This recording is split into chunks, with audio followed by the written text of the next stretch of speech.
Selamat pagi Pak Tony, hari ini kami kelompok yang beranggotakan saya sendiri, Raymond, kemudian ada Ellen dan juga Steffi. Hari ini kami akan membongkar laptop salah satu milik kami, kemudian kami akan menjelaskan dan mempresentasikan komponen-komponen yang ada di dalamnya. Oke, jadi untuk mempercepat proses video, sebelum kita take video ini kita udah buka dulu semua bautnya. Jadi tinggal kita angkat seperti ini. Di sini juga. Nah, sini juga.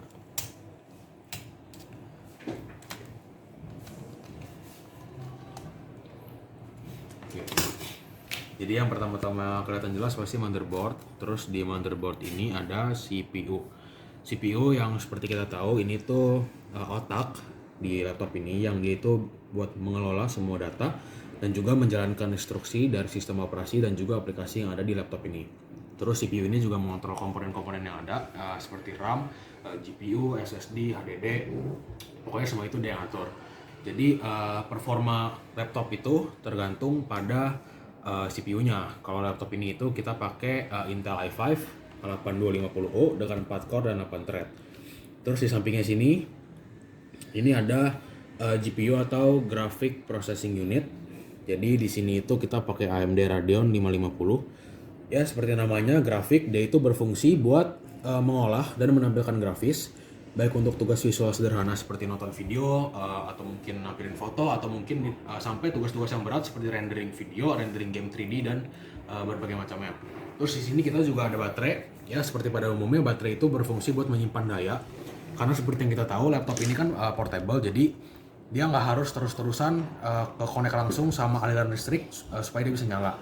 Jadi tugasnya ini dia buat nyimpan listrik dan dia ngalirin ke komponen-komponen yang ada di sini. Terus secara nggak langsung karena dia bikin laptopnya nyala tanpa harus ke connect ke listrik, beda dengan komputer. Jadi kalau misalnya ada pemutusan daya gitu, secara mendadak laptop ini tetap nyala. Jadi secara nggak langsung data-data dan hardware yang ada di sini tuh tetap terjaga karena dia nggak langsung mati. Terus kemudian di sini juga ada namanya CMOS atau Complementary Metal Oxide Semiconductor. Jadi ini tuh ibaratnya kayak memori kecil yang terletak di motherboard dan berfungsi untuk menyimpan pengaturan BIOS atau Basic Input Output System. CMOS ini juga memungkinkan komputer untuk menyimpan data saat dalam kondisinya mati. Oke, selanjutnya ada RAM, yaitu merupakan random access memory. Nah, RAM ini pada laptop ini berfungsi sebagai tempat penyimpanan data sementara yang digunakan oleh OS atau sistem operasi dan aplikasi yang sedang berjalan. Nah, semakin besar kapasitas RAM, maka semakin besar juga kita bisa membuka aplikasi atau memproses banyak data secara bersamaan pada laptop. Nah, pada laptop ini sendiri kapasitasnya sebesar 4 GB dan pada laptop ini RAM-nya tidak bisa di-upgrade karena RAM ini sudah disolder ke dalam motherboard. Dan tidak ada slot untuk RAM tambahan lainnya. Lalu selanjutnya di sini ada beberapa port. Yang pertama ada charging port. Lalu yang kedua ada port HDMI, port USB 1, dan ada Type C dan juga ada kabel audio jack. Lalu pada sisi sini terdapat port USB 2, slot untuk SD card dan slot untuk SD card. Lalu selanjutnya di bagian sini terdapat fan yang berfungsi sebagai cooling system dari laptop ini. Nah, pada laptop ini kipas ini berfungsi untuk mendinginkan terutama CPU dan juga GPU.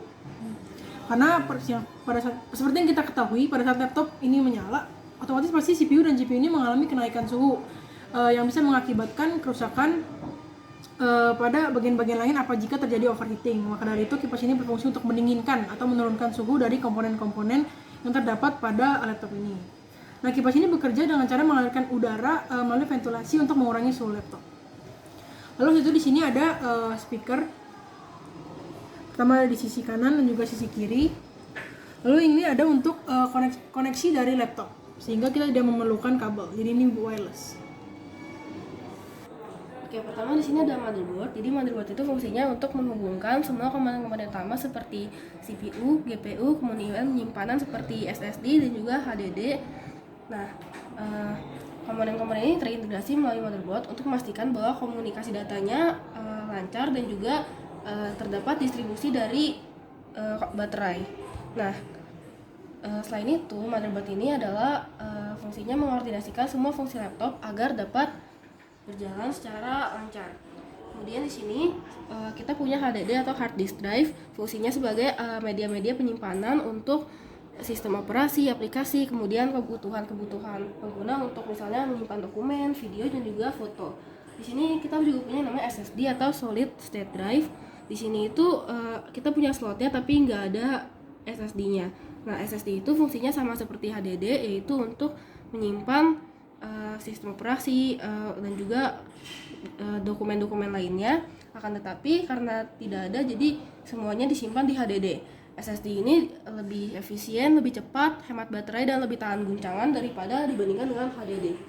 Nah, di sebelah sini ini kita memiliki kabel monitor untuk menghubungkannya dengan motherboard. Lalu di sini juga ada kabel untuk HDD menyambungkan ke arah motherboard. Di sini juga ada kabel dari baterai untuk motherboard.